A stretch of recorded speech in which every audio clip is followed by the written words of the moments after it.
All right, the women's basketball team closed out the regular season by splitting a pair of games last week and now heads to the Big Ten tournament in Indianapolis. The Badgers open tournament play by taking on Rutgers at 3 p.m. on Wednesday, live on BTN. The winner faces number 6 seed Michigan State on Thursday. Coach Jonathan Tsipis is here. We'll have some opening comments and then take your questions. Well, I think this week, seeing the progression of our team to be able to win our third straight game at home to close out the home portion of the Big Ten tournament was very important for numerous reasons. We wanted to send our seniors out with that opportunity the last time they played in the Kohl Center, that they left with a victory and left everything on the floor, and I think we accomplished that on both aspects on Wednesday night against Illinois in a game that we got the lead, played great in the first half. Illinois made a run back at us. And then we were able to close it in the stretch with a couple key defensive stands and a huge shot by Kendra Van Leeuwen.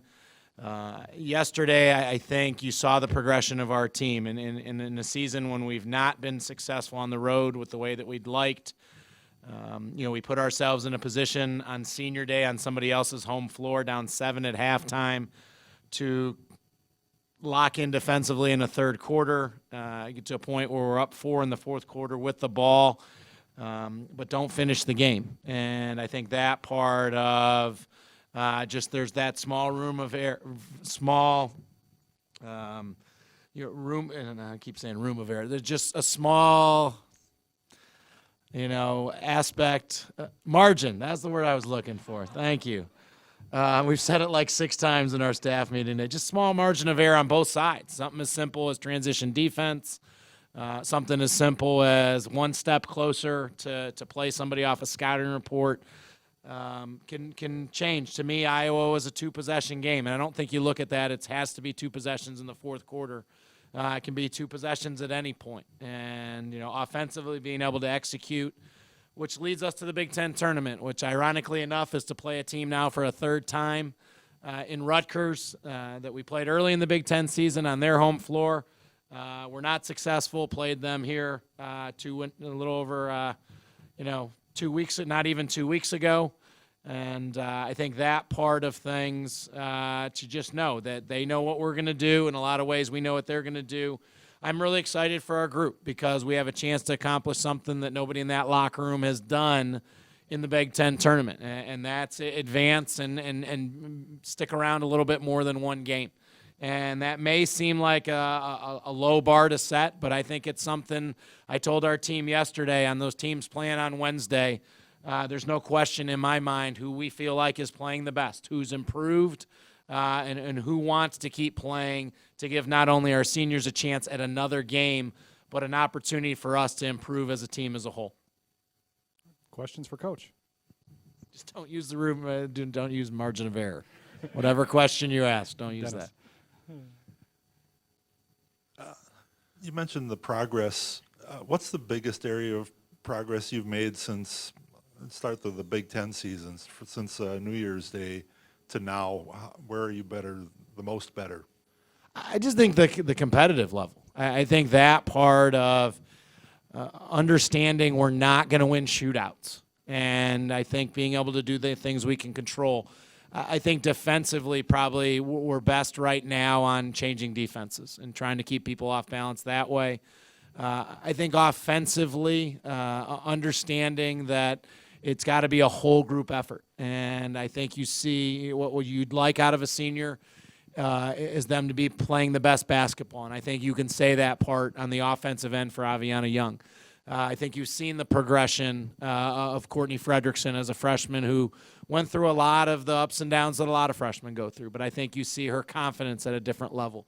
Yesterday you saw what we see in practice where Ashley Kelsick can be more of a scoring threat.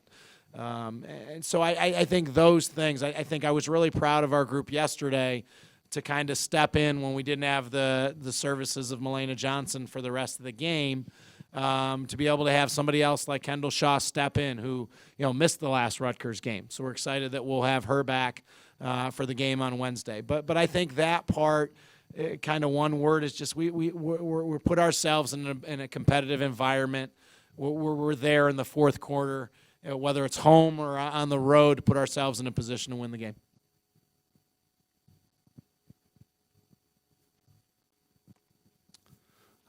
How well do you see Vivian, and your take on her place in your sport over her career?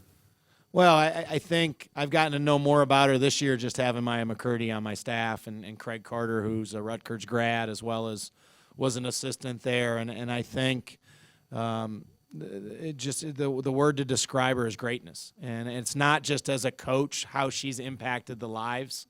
And to see, to get to work with somebody day in and day out like Maya and Craig, you see that part of how she challenged Maya during her college career. And she made her somebody who would make sure that she fought for what she believed in. And I think that part, seeing how many different places that she's been, to take 3 different programs to Final Fours like she's done. I think one thing that I've always appreciated is that Coach Stringer has always put the women in our game and the progress of our game ahead of any of her individual players or even her program as a whole. And I think that's what we strive to do with women's basketball is to guide, is to counsel, is to grow women. And I think she does that at such a high level to see the players that she has coached in our profession, giving back, like Maya is, obviously to see the players that have had success on the basketball court. But I think that part, Coach Stringer is somebody that has really pushed people to be better than they ever thought they would. And that's what we hope we all can do as coaches. Last 3 games, you guys have really gotten to the free throw line. What has been the key to that? And then especially Aviana, she's 8 of 8 yesterday. I think that part itself has been, especially in the first 3 or 4 minutes of quarters, especially the fourth quarter, is that ability to continue to attack, whether it's off the dribble, whether it's in the post, whether it's something we're working our high-low game. I think we've gotten to the double bonus quicker in each of the last 3 games to allow ourselves to be able to continue to be aggressive, knowing that the defense is either going to have to step back or put them in a position where there is contact that we're going to have a chance to go to the free throw line. And I think that part in the Rutgers and the Illinois games, that help us finish games out. I think that was a difference yesterday. That I thought that Iowa was able to do that at the end. We shot 4 free throws in the fourth quarter yesterday. 2 were late. But I think that mindset and mentality, we chart every single quarter. Did we get to that fifth foul on the other team? And we remind them that's a goal, is to be able to do that in every single quarter. And by no means, if at worst, maybe we do it 3 out of the 4 quarters.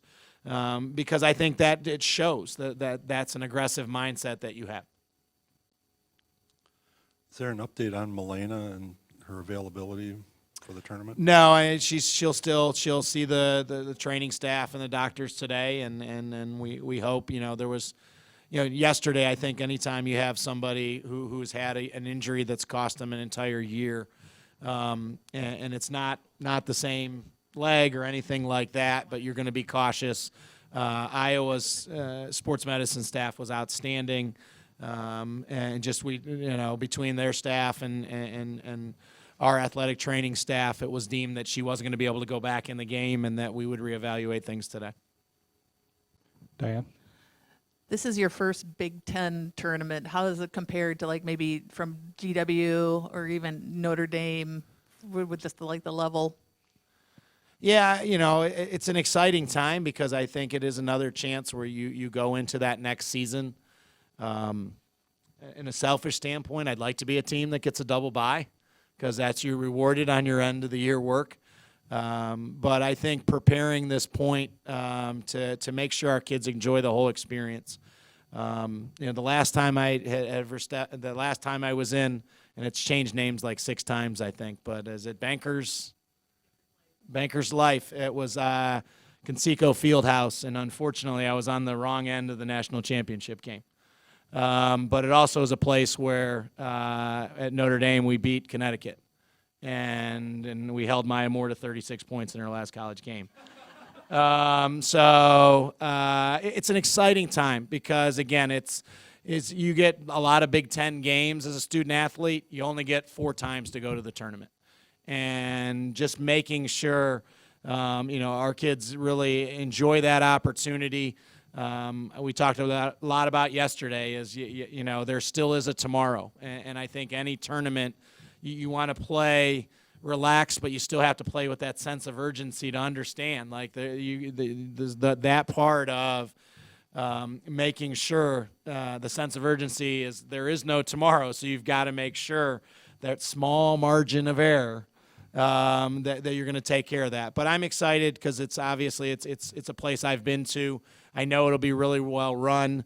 And again, I think as we've seen all year in the Big Ten, it's going to be a tournament where people are going to collide, and there's a lot on the line. There's a lot on the line for teams getting ready for the postseason. Obviously, we want to do everything we can to extend our season and get that with 6 freshmen, that first experience, so they step in there and know. It doesn't matter what happened in Piscataway. It doesn't matter what happened in Madison 2 weeks ago. It's a brand-new season, and we take one bracketed game at a time.